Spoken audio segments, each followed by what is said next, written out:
লালমনিরহাটের কালীগঞ্জের তিস্তা নদীতে গোসল করতে গিয়ে নিখোঁজ হয়েছেন এক যুবক। মঙ্গলবার দুপুরে উপজেলার কাশিরাম গ্রামের হেলাল উদ্দিনের ছেলে মেহেদী হাসান মুহিত তার ৩ বন্ধুর সঙ্গে গোসল করতে যান বিনবিনিয়া ঘাট এলাকায়। এক পর্যায়ে নদীর গভীরে পানিতে তলিয়ে যান তিনি। বন্ধুরা তীরে উঠতে পারলেও মুহিতকে খুঁজে পাননি তারা।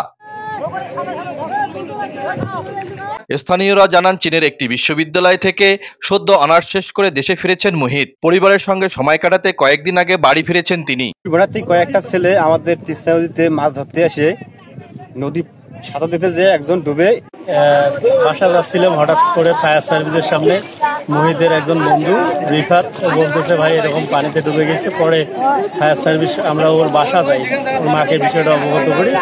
এরপর আমরা স্পটে আসি ফায়ার সার্ভিসকে নিয়ে। হাত দেখা গেছে বলে 2-3টে শটে বল খেলায় যায়, তারাই দেখতেছে। এই ঘটনায় এলাকায় শোকের ছায়া নেমে এসেছে। তিস্তা নদীতে মুহিতের সন্ধানে এখনো কাজ চলছে। মুহিতকে দ্রুত খুঁজে পান এমনটাই প্রত্যাশা করছেন পরিবারের লোকজন। নিউজ ডেস্ক, বর্ণমালা নিউজ।